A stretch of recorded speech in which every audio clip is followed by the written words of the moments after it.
नमस्कार। सुबह के 8 बज चुके हैं और वक्त हो चला है टॉप एजेंडे का। मैं हूं आपके साथ ऋतु तिवारी पोखरियाल। बुलेटिन की शुरुआत इस वक्त की सबसे बड़ी खबर के साथ करेंगे तो लेवाना होटल मामले में पुलिस का एक्शन तेज हो गया है। होटल को सील कर जल्द गिराने की कार्रवाई के निर्देश दिए गए हैं। डीआईजी आकाश गुलहरी मौके पर करेंगे मुआयना। बिना नक्शे पास हुआ बनाया गया था ये होटल मालिक समेत 3 लोगों से पुलिस कर रही है पूछताछ। तो बिल्डर के खिलाफ धोखाधड़ी की एफआईआर दर्ज हुई है। एलडीए उपाध्यक्ष ने जांच कमेटी गठित की। जांच के लिए सचिव की अध्यक्षता में गठित हुई है। साल 2017 से क्षेत्र में तैनात अफसरों की जांच होगी।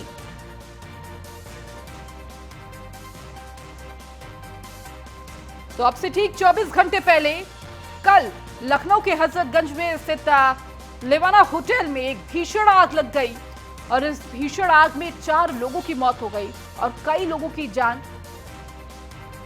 बनाई थी। और देखिए इसके बाद जिस तरह से बामुश्किल 8 घंटे का ये पूरा रेस्क्यू ऑपरेशन चला।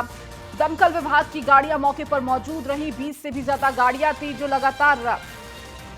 तो इस बीच बड़ी खबर आपको बता दें, 24 अधिकारियों को लेकर अपने अभियंताओं के खिलाफ एलडीए लेगा एक्शन। तो अवैध निर्माण को संरक्षण देने वालों पर गैस गिरेगी।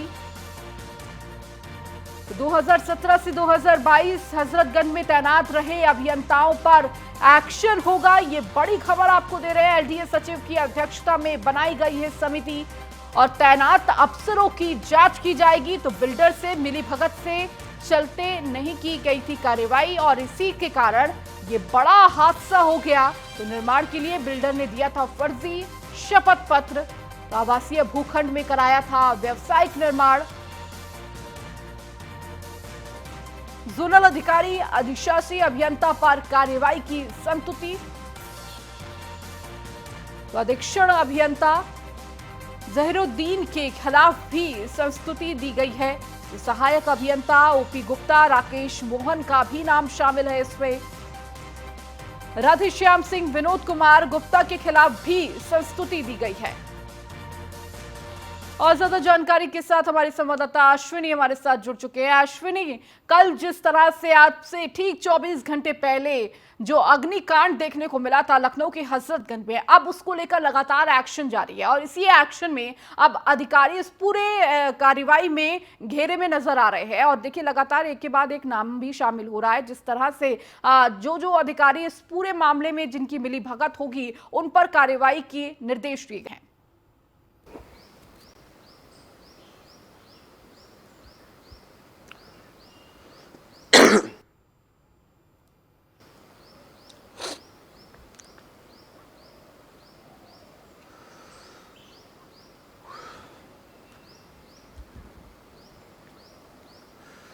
बिल्कुल।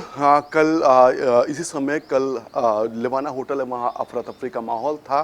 सैकड़ों की संख्या में पुलिसकर्मी वहाँ राहत बचाव कार्य कर रहे थे और ये कोशिश कर रहे थे कि ज़्यादा से ज़्यादा लोगों को बचाया जा सके। हालांकि 4 लोगों की दुखद मौत हुई।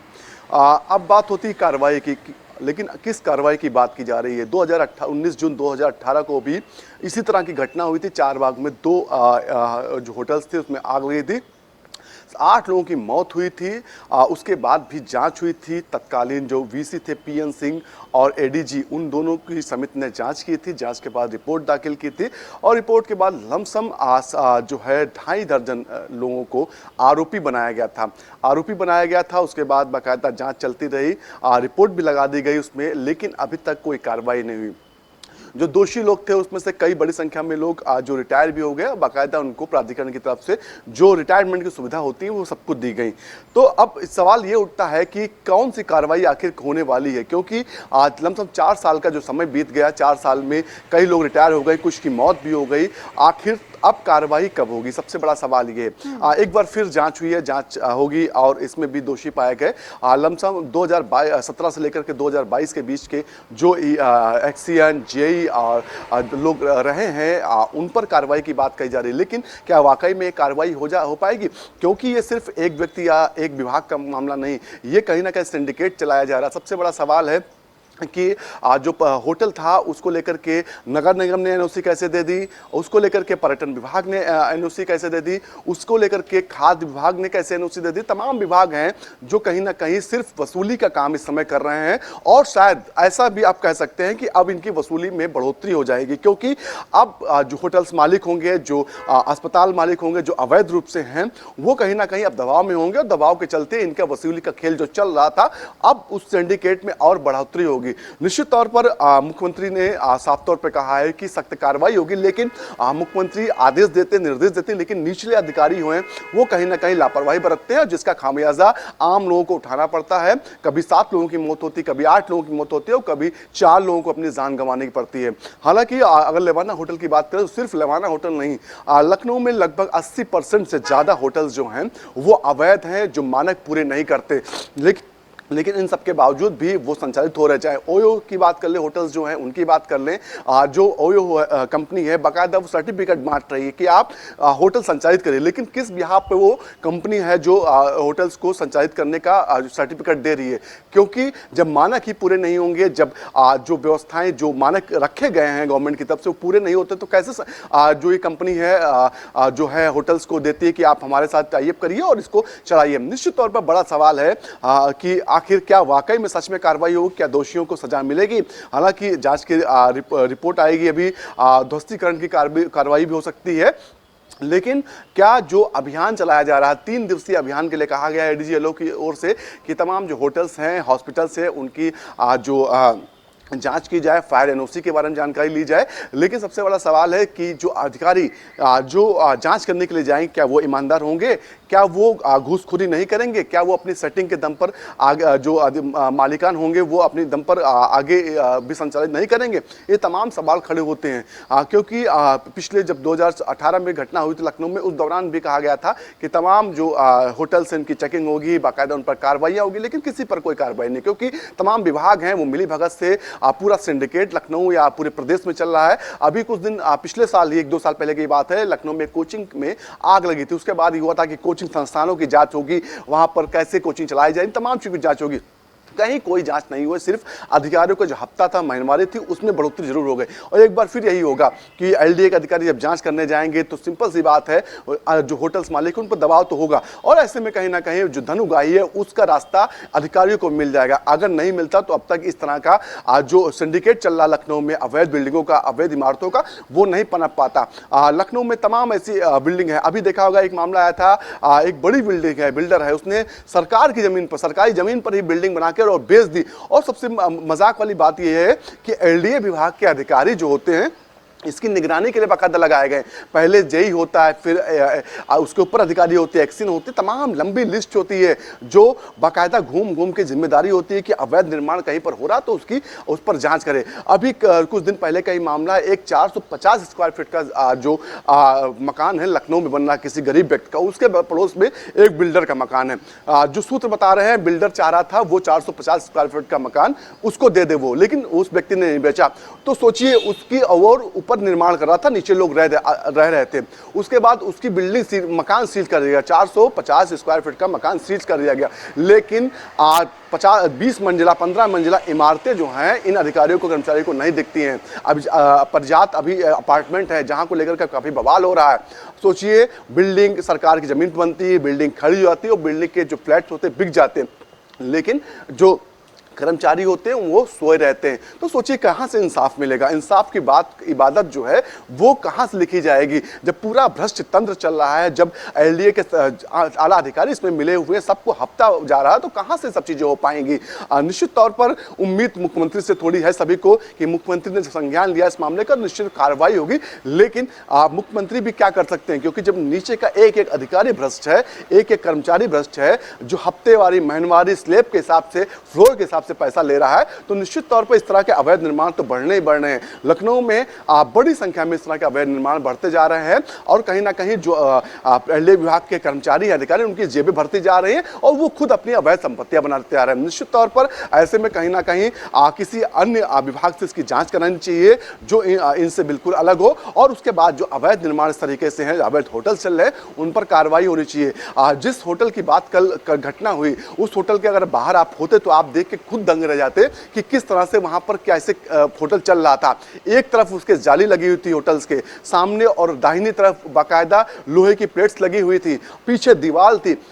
बिल्कुल मतलब समझ नहीं आ रहा था किस अधिकारी ने उसको एनओसी इस होटल को दी, फायर विभाग के किस अधिकारी ने एनओसी दी, किस जो बिजली विभाग के किस कर्मचारी ने अधिकारी ने उसको जो है बिजली कनेक्शन दिया। तमाम लोगों पर सवाल खड़े हो रहे, लेकिन सवाल का जवाब अब कौन देगा ये समझ नहीं आ रहा। सिर्फ एलडीए विभाग को इसमें घसीटना ठीक नहीं, इसमें तमाम अन्य विभाग भी हैं, उनको भी घसीटना जरूरी है, लाजमी है, क्योंकि सभी की मिली भगत से, सभी की वसूली के दम पर इस तरह के जो होटल मालिकान हैं वो अपनी जेबें गर्म कर रहे हैं और लोगों की जिंदगी के साथ खिलवाड़ कर रहे हैं। जी ठीक है अश्विनी, आप लगातार जुड़े रहिए हमारे साथ और भी खबरों पर आपसे अपडेट लेंगे। तो चलिए अब लखनऊ के लेवाना होटल में लगी आग और उससे बने माहौल को समझने का प्रयास करते हैं। लखनऊ से न्यूज़ वन इंडिया के संवाददाता एसके वाजपेयी ने इसे समझने की कोशिश की है, वो रिपोर्ट आपको दिखाते हैं। राजधानी लखनऊ के दिल कहे जाने वाले हजरतगंज इलाके के लेवाना होटल में अग्निकांड के बाद करीब 4 से 5 लोगों की मौत हो गई है। दर्जन भर लोग अस्पताल में भर्ती हैं, उनका इलाज चल रहा है और जो चीजें अभी प्राथमिक तौर पर निकलकर सामने आई हैं, वजह साफ थी कि जो उनका फायर अलार्म था वो अलार्म नहीं बजा। हमने उन लोगों से भी बात करने की कोशिश की जो लोग कमरों में ठहरे हुए थे और सुबह जब उन्होंने दरवाजा खोला तो बहुत सारा धुआं और इस तरीके का सफोकेशन था कि वो भाग नहीं पाए। और जो एग्जिट थे, जो इमरजेंसी तौर पर एग्जिट होते हैं, वो भी उस तरीके के नहीं थे।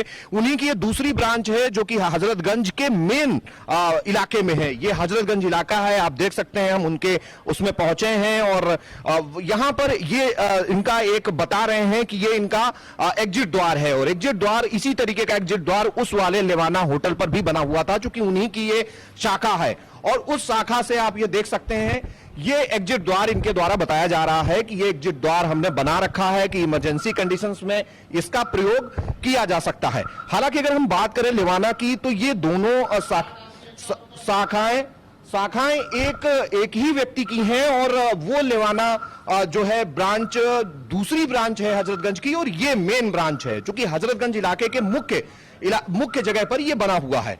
हालांकि लगातार सवाल उठ रहे हैं न केवल लेवाना पर बल्कि उन बहुत सारे होटल्स पर, ओयो रूम्स पर जो इस तरीके की व्यवस्थाएं अपने यहां रखते हैं। सवाल यही है कि आखिर ऐसे लोगों पर कार्रवाई कब होगी।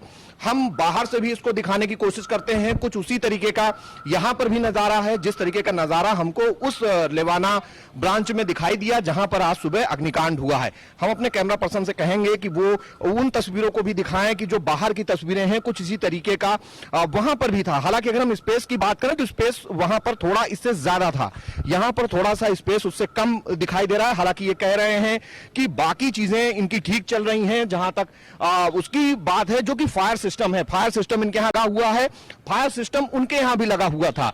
लेकिन सवाल यही है कि जो फायर सिस्टम वहां पर लगा था वो फायर सिस्टम बचा नहीं, जिसकी वजह से वो फायर सिस्टम काम नहीं कर रहा था और 4 लोगों को अपनी जान गंवानी पड़ी। बाकी लोगों की तलाश में लगातार सर्च ऑपरेशन जारी है। हालांकि पूरे मामले को लेकर मुख्यमंत्री ने संज्ञान लिया है, जांच के आदेश दिए हैं। Lucknow police commissioner, Lucknow commissioner संयुक्त रूप से इस मामले की जांच करेंगे और देखेंगे क्या इस तरीके की वास्तव में कोई चीजें थी या फायर अलार्म नहीं बजा, उसके पीछे वजह क्या थी। दोषी अफसर भी हैं और ये होटल प्रशासन भी है कि आखिर वो इंतजामात, वो चीजें क्यों नहीं की गई कि लोग अपनी जान बचा सकते। जब मौके पर फायर विभाग, एसडीआरएफ, पुलिस की टीमें पहुंची तो जो इमरजेंसी एग्जिट थे उससे लोग निकल नहीं पा रहे थे और दरवाजों को तोड़कर लोगों को निकाला गया। हालांकि कैजुअलिटीज कोशिश की गई कि कम से कम हो, लेकिन बावजूद उसके अभी तक, मैं कह रहा हूं कि अभी तक 4 लोगों की जान जा चुकी है। अब देखना यह है कि इस तरीके के इंतजामात रखने वाले होटल्स पर कार्रवाई कब होती है। कैमरामैन सैफ के साथ मैं S K Vajpayee, News One India, Lucknow. और लगातार हमारे साथ अश्विनी जुड़े हुए हैं। अश्विनी, लगातार एसके वाजपेयी जो हमारे सहयोगी हैं, उन्होंने किस तरह पूरे जो लेवाना होटल का दूसरा ब्रांच है उसको लेकर तमाम तस्वीरें दिखाई, अंदर का हाल देखा और ठीक वैसा ही हाल जैसे कल के होटल में बनाया गया है, जो स्ट्रक्चर बनाया गया है वही सेम स्ट्रक्चर जो दूसरा ब्रांच है वहां पर भी बनाया गया है। देखिए, अब सवाल वहां पर भी खड़े हो रहे हैं कि अगर ऐसी स्थिति वहां पर भी उत्पन्न होती है तो किस तरह से बचाव कार्य किया जाएगा। इसके अलावा अश्विनी, सवाल यह है कि जिस तरह बुलडोजर चलाने की बात कही जा रही है और उसे ध्वस्त करने की होटल की बात कही जा रही है, वो कार्रवाई कब होगी?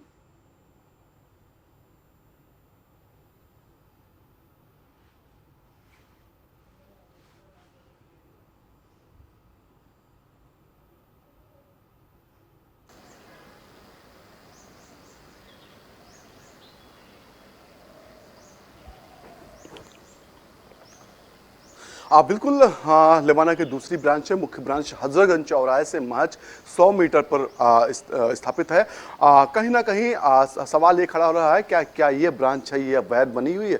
क्या इसका नक्शा पास था? क्या इसके एनओसी नियमानुसार दी गई? क्या इसका जो फायर सिस्टम है वो लगा हुआ है? क्या इसके जो एग्जिट द्वार होते वो सही तरीके से हैं? तमाम सवाल खड़े होते हैं और सिर्फ लेवाना पे ही नहीं सवाल खड़े होते, इस तरह से तमाम होटलों पर सवाल खड़े होते हैं कि आखिर वो लोग क्या कर रहे हैं, वो लोग जो लोग होटल संचालन कर रहे हैं, क्या वो जिंदगी के साथ खिलवाड़ कर रहे हैं किसी की?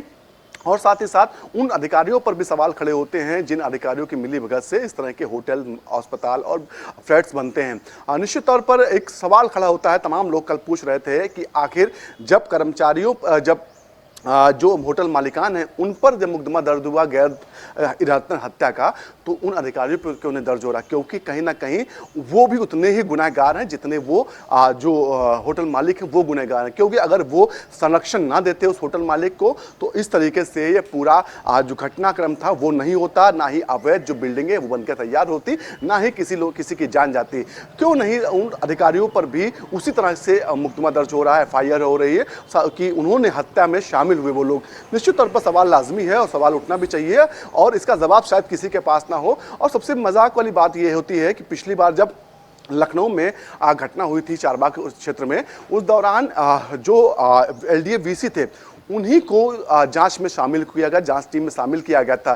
सोचिए, जिनके विभाग ने भ्रष्टाचार किया, जिनकी कहीं ना कहीं उनका भी संरक्षण उन अधिकारियों को प्राप्त होगा, कर्मचारियों को प्राप्त होगा, जिसके दबल पर इतना बड़ा हादसा हुआ था और उन्हीं को जांच दी गई, तो जांच रिपोर्ट कैसी होगी थोड़ा समझने वाले होता। इस बार की जांच रिपोर्ट क्या रहेगी ये तो थोड़ा सा इंतजार करना पड़ेगा। और रही बात ध्वस्तीकरण की, ध्वस्तीकरण के लिए कितना समय लगता है ये थोड़ा कहना मुश्किल होगा, क्योंकि जब JJ इंटरनेशनल और दूसरे होटल्स में आग लगी थी 2018 में, तो काफी लंबे समय के बाद में लमसम 6 महीने का समय लगा था उसको ध्वस्तीकरण को लेकर के, क्योंकि तमाम विधिक कार्रवाइयां होती हैं उसके बाद ही ध्वस्तीकरण होता है। हालांकि जिस तरह से अब यूपी गवर्नमेंट चल रही है तो ये भी नहीं कहा जा सकता है कि ज़्यादा समय लगेगा, जल्द से जल्द कार्रवाई होगी। लेकिन सबसे बड़ा सवाल कि दोषी अधिकारी क्यों नहीं बनाए जा रहे, अधिकारियों पर FIR क्यों नहीं हो रही, अधिकारियों पर हत्या का मुकदमा दर्ज क्यों नहीं हो रहा? जी ठीक है अश्विनी, आप लगातार हमारे साथ जुड़े रहिए और भी खबरों पर आपसे अपडेट लेंगे।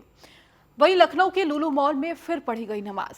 अब की बार लुलु मॉल में महिला ने पढ़ी है नमाज पढ़ने का वीडियो सोशल मीडिया पर वायरल हो रहा है। बीते दिनों भी नमाज पढ़ने को लेकर चर्चा में आया था लुलु मॉल। कल एक बार फिर करीब शाम 7 बजे ये नमाज पढ़ी गई और अब फिर से एक बार नमाज को लेकर सवाल खड़े होने लगे हैं। जब इस तरह के मामले सामने आ रहे थे उसी दौरान सरकार की तरफ से, यूपी गवर्नमेंट की तरफ से ये क्लियर कर दिया गया था, आप किसी भी सार्वजनिक स्थान पर नमाज हो या फिर किसी भी धार्मिक कार्य नहीं किया जा सकता है। उसके बावजूद लगातार मामले थम नहीं रहे।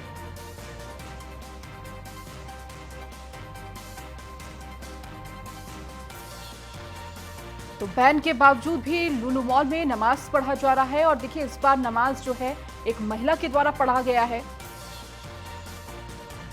और लगातार हमारे साथ अश्विनी जुड़े हुए हैं। अश्विनी, लुलु मॉल को लेकर जो विवाद है वो खत्म नहीं हो रहा है और देखिए लगातार नमाज पढ़ने का मामला एक बार फिर लुलु मॉल में आया है और बैन के बावजूद भी, लगातार सरकार के द्वारा कहे गए निर्देशों के बावजूद भी ये जो सिलसिला है वो चल रहा जा रहा है।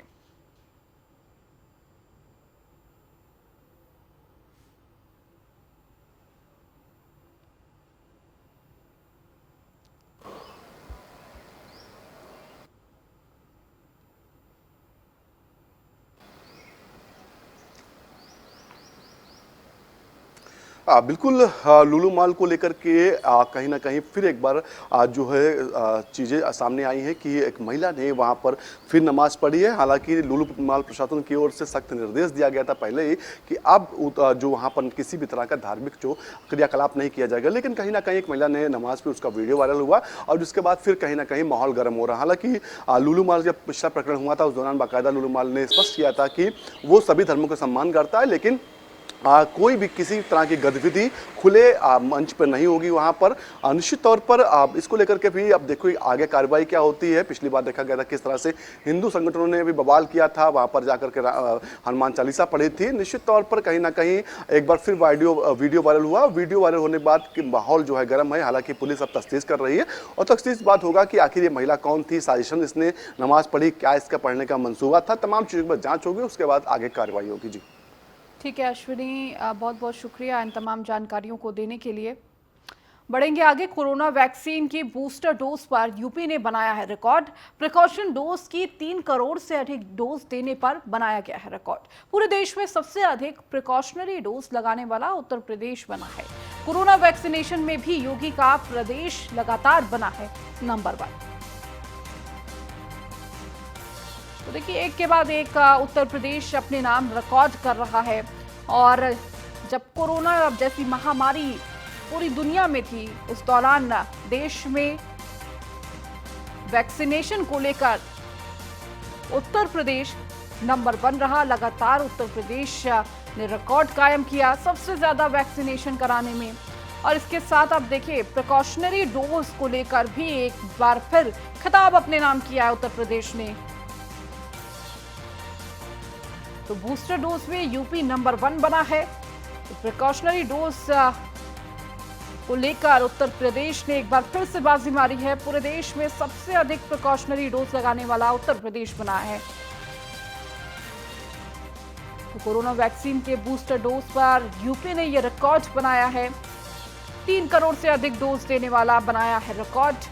और ज्यादा जानकारी के साथ लगातार अश्विनी हमारे साथ जुड़े हुए हैं। अश्विनी, एक के बाद एक उत्तर प्रदेश अपने नाम कई खिताब करते जा रहा है। और देखिए कोरोना महामारी के दौरान सबसे ज्यादा वैक्सीन लगाने वाला उत्तर प्रदेश राज्य बना था। और देखिए अब जब बूस्टर डोज का जिक्र हो रहा है, उसमें भी उत्तर प्रदेश ने अपने नाम ये खिताब किया है, सबसे ज्यादा बूस्टर डोज लगाने वाला प्रदेश बना है।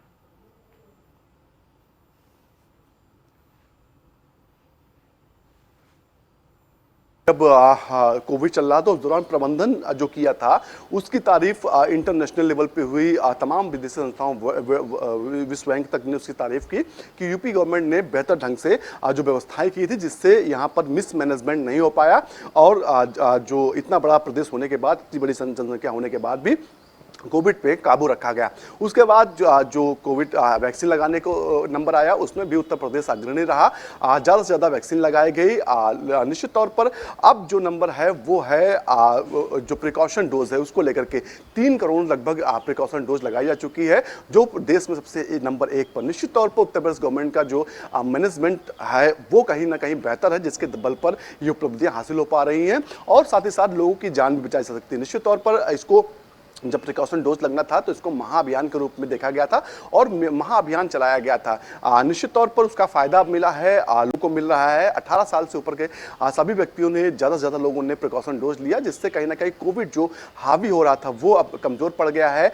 देखा था पिछले देखिए 4-5 महीनों में कोविड की उछाल तो हुई, लेकिन डाउन रहा। और साथ ही साथ मौतों का आंकड़ा वो ना के बराबर रहा। इसके अलावा जो एडमिट होने वाले पेशेंट्स थे उनकी ना के बराबर संख्या रही। और वो जो लोग एडमिट हुए थे वो पहले से किसी न किसी बीमारी से ग्रसित थे, जिसके चलते एडमिट हुए थे। निश्चित तौर पर उत्तर प्रदेश ने एक बड़ी उपलब्धि हासिल की है और इसका श्रेय कहीं ना कहीं यूपी गवर्नमेंट के जो मैनेजमेंट प्लानर हैं उनको जाता है। जी ठीक है अश्विनी, बहुत बहुत शुक्रिया इन तमाम जानकारियों को देने के लिए।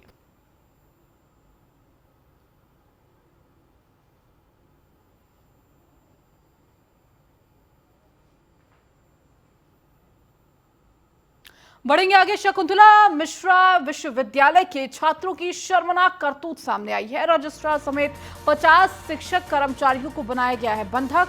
कुलपति परीक्षा नियंत्रक को भी छात्रों ने बनाया है बंधक। सूचना मिलने पर कई थानों की फोर्स मौके पर पहुंची हुई है। तो बड़ी खबर आपको दे रहे हैं, शकुंतला विश्वविद्यालय में शिक्षकों को बंधक बनाया गया है। कुलपति परीक्षा नियंत्रक बनाए जाने पर ये पूरा विरोध प्रदर्शन है। सूचना मिलने पर कई थानों की फोर्स मौके पर पहुंची हुई है। तो शकुंतला मिश्रा विश्वविद्यालय के छात्रों की शर्मनाक करतूत सामने आई है। रजिस्ट्रार समेत 50 शिक्षकों कर्मचारियों को बंधक बनाया है।